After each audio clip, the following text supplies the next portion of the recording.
request Ms. Ivanka Trump, advisor to the President of the United States of America, to kindly address the gathering.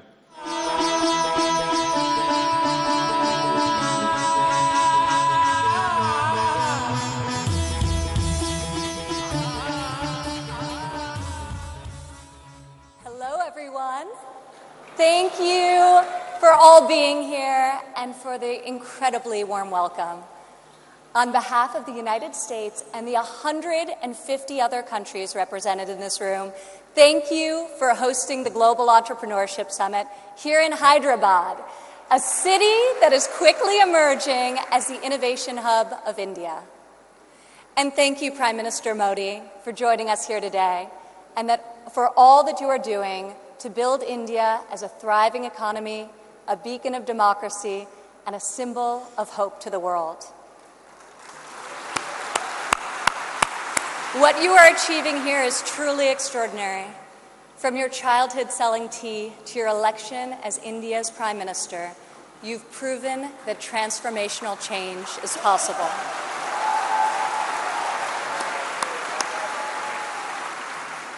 And now you are bringing that promise to hundreds of millions of people across your country. Thank you. To the people of India, I want to congratulate you as you celebrate the 70th anniversary of your independence. You are celebrating it as the world's largest democracies and one of the fastest growing economies on earth.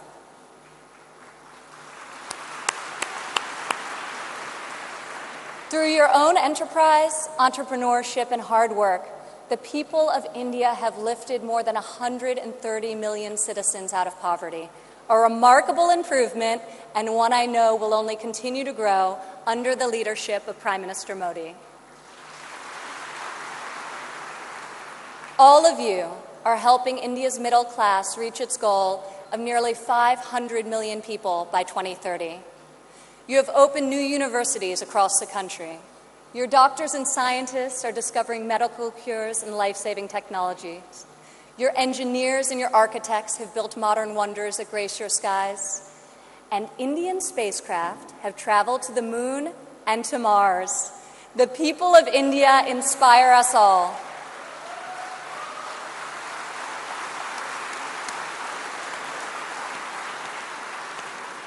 This is the first time India has hosted the Global Entrepreneurship Summit. It is a symbol of the strength and friendship between our two people and the growing economic and security partnership between our two nations. As President Trump said earlier this year, India has a true friend in the White House.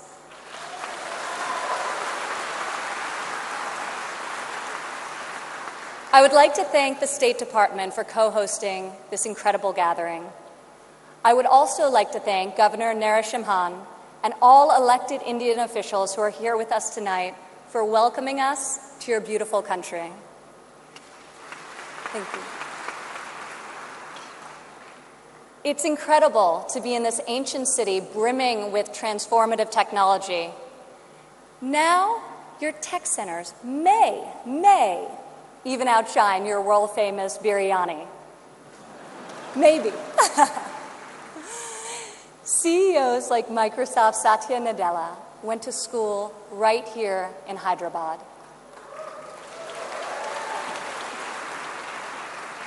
Just a few kilometers away, T-Hub's brand new facility is set to open next year and will become the largest incubator in Asia. In this city of pearls, the greatest treasure is you, the dreamers, the innovators, entrepreneurs, and leaders who never give up, never abandon your aspirations, and always strive for a better tomorrow. Today, we come together to celebrate what is happening here in India, what is happening in the United States and all over the world. Entrepreneurs are revolutionizing our economies and improving our societies. You are rewriting the rules.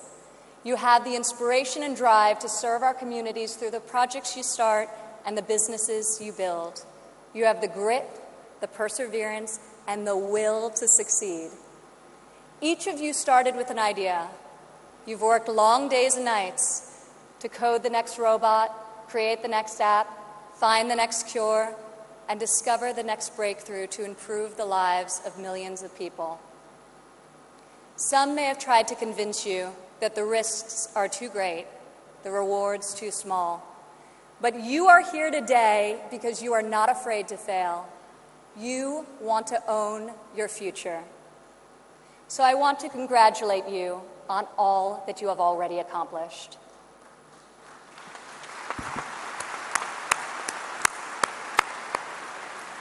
And I especially want to congratulate the women entrepreneurs here with us today.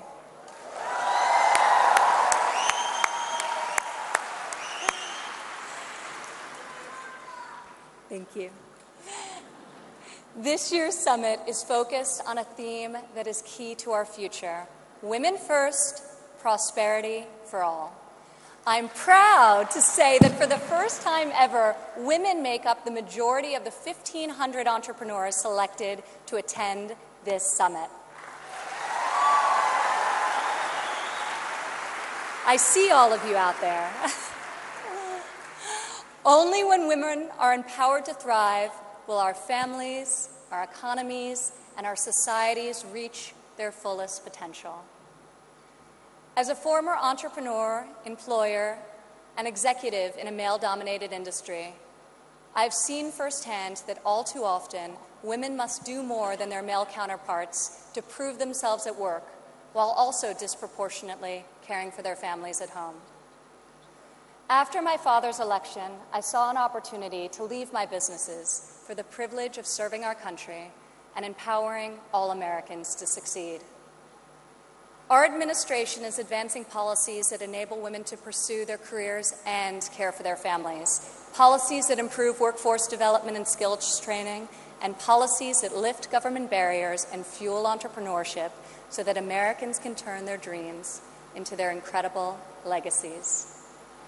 In the last decade, women have made remarkable strides in starting new businesses. Globally, between 2014 and 2016, entrepreneurship activity amongst women has increased by 10%. In the United States, within the last decade, the number of women-owned firms has grown by 45%. Even more promising, minority women have started nearly 8 in 10 new woman-owned businesses.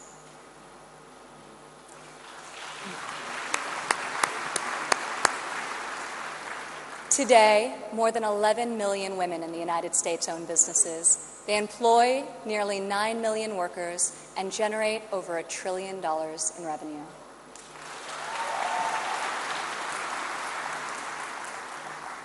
Many women become entrepreneurs and job creators out of necessity. Some weren't given the flexibility they needed at work to care for their families. Others lacked professional sponsors or weren't given a fair shot at a promotion. Instead, women, like the many here today, are charting their own courses and achieving incredible feats. Fueling the growth of women-led businesses isn't simply good for society, it's good for our economy. One study estimates that closing the gender entrepreneurship gap worldwide could grow our global GDP by as much as 2%. The woman in this room can lead the way in closing that gap and ushering in a new era of greater prosperity.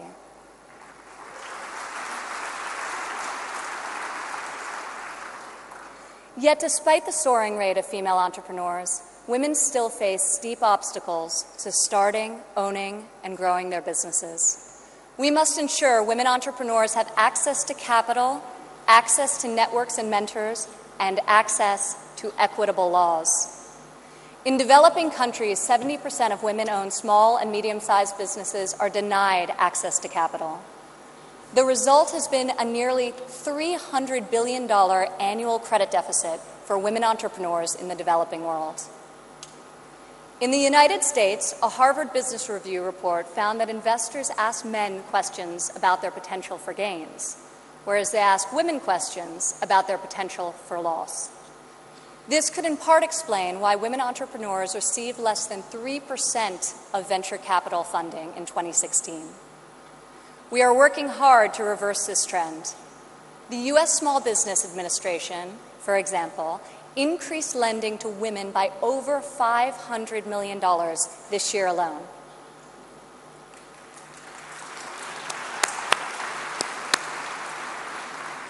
When it comes to networks and mentorship, roughly half of women in the United States say they have difficulty finding a mentor. Yet mentorship is critical to success, as each of you knows. Entrepreneurs need professional guidance to help them start and grow their business. In the United States, we are fostering mentorship through programs such as SCORE, a nationwide initiative where successful men and women coach those who want to become their own CEOs. And when it comes to equitable laws, while many developed and developing countries have made tremendous strides, there is still much work to be done. In some countries, women are not allowed to own property, travel freely, or work without the consent of their husbands. In even more countries, the cultural and family pressure is so great that women do not feel the freedom to work outside of the home. Our administration is striving to promote greater opportunity for women around the world, both through our domestic reforms and our international initiatives. This summer at the G20 conference, the United States was a founding member of a bold new initiative with the World Bank, the Women Entrepreneur Finance Initiative, also known as WEFI.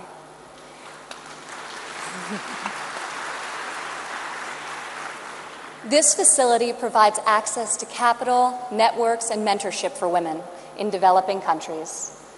WEFI is the first facility to support women entrepreneurs at this scale, and we anticipate it will be able to leverage in excess of $1 billion in public and private financing. This facility also seeks to address the legal and regulatory barriers that limit opportunities for women entrepreneurs. In the last decade, USAID has promoted women's entrepreneurship through a number of programs, including providing microfinance loans to women in Afghanistan and bringing internet access to women in Nigeria and Kenya. USAID Administrator Mark Green is here with us today. Where are you, Mark? Thank you, Mark. I want to thank Mark and the entire U.S. delegation for their tireless work to improve the lives of millions, both domestically and abroad.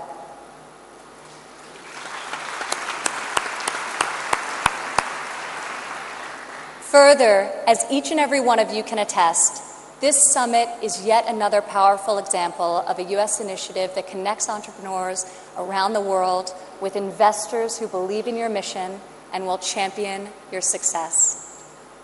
I want to thank the U.S. business leaders who have traveled all the way to Hyderabad for this inspiring event.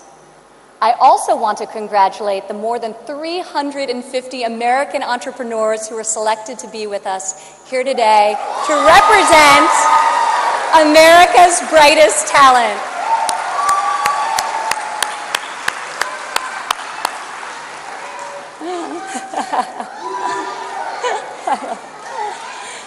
I think I found your section. Thank you. At home, our administration is committed to empowering women entrepreneurs through domestic reforms.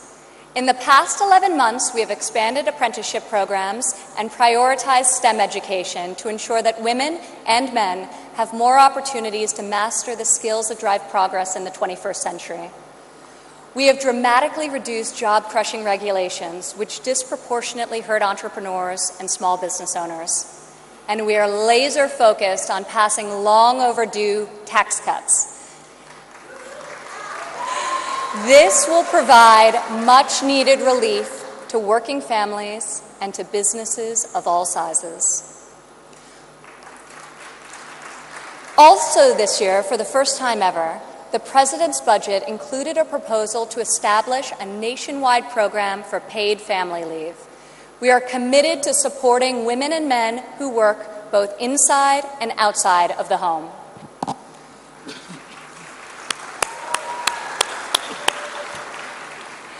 When women work, it creates a unique multiplier effect. Women are more likely than men to hire other women, to give them access to capital, mentorship, and networks. Women are also more likely to reinvest their income back into their families and their communities. Here in India, I want to applaud Prime Minister Modi for his firm belief that the progress of humanity is incomplete without the empowerment of women.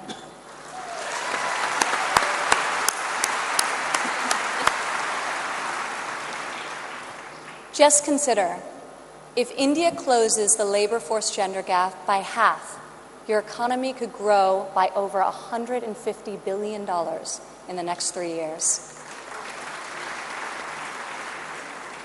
As we kick off this 3-day summit, I encourage everyone here to come together, learn from each other, and find new ways to lift barriers in our society so that women are free to innovate, empowered to succeed, and able to leave our children a brighter future.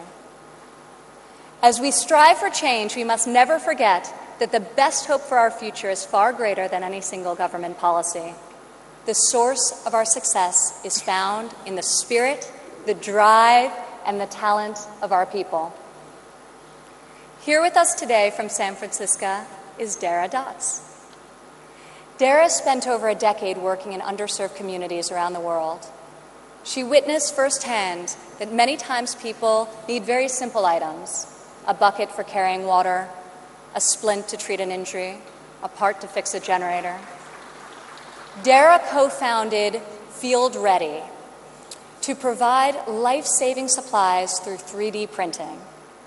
Today, Dara's company responds to disasters all over the world and delivers humanitarian aid with cutting-edge technology.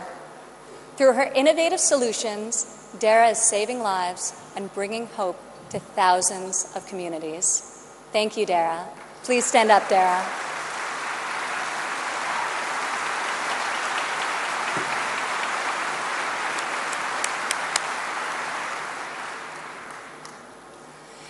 Rajlakshmi Bhartakar joins us from Bangalore, India. When her son began having seizures at a young age, she decided to create her own solution to better monitor his health. Stand up.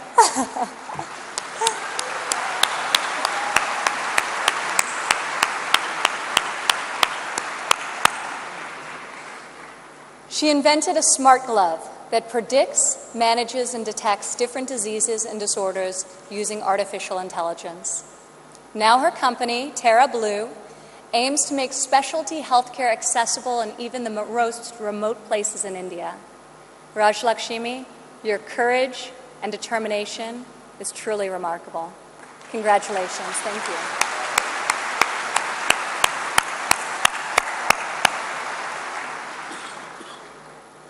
Also here with us today is Rayan Karmalova from Azerbaijan. Rayan, please stand up.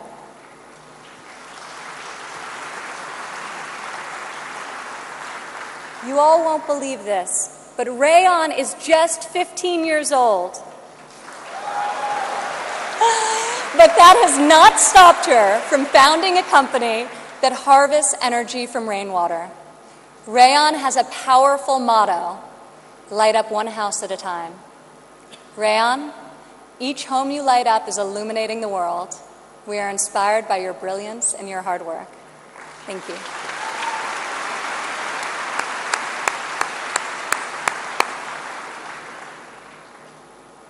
These women represent the vision, the ambition, the grit of every entrepreneur here today.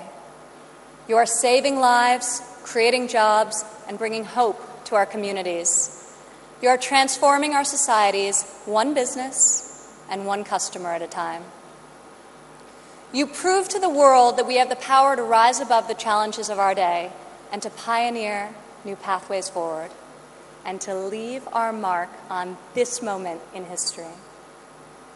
Just think about how much better the world would be if all of us, men and women, are empowered to dream big, aim high, and work together towards a more just and prosperous future.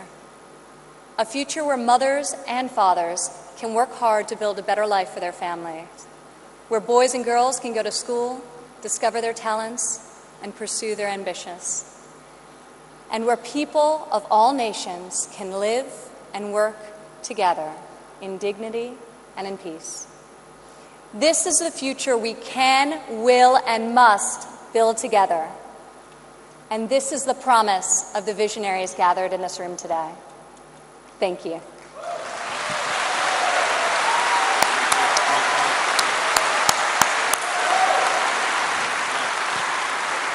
Thank you, Ms. Ivanka Trump.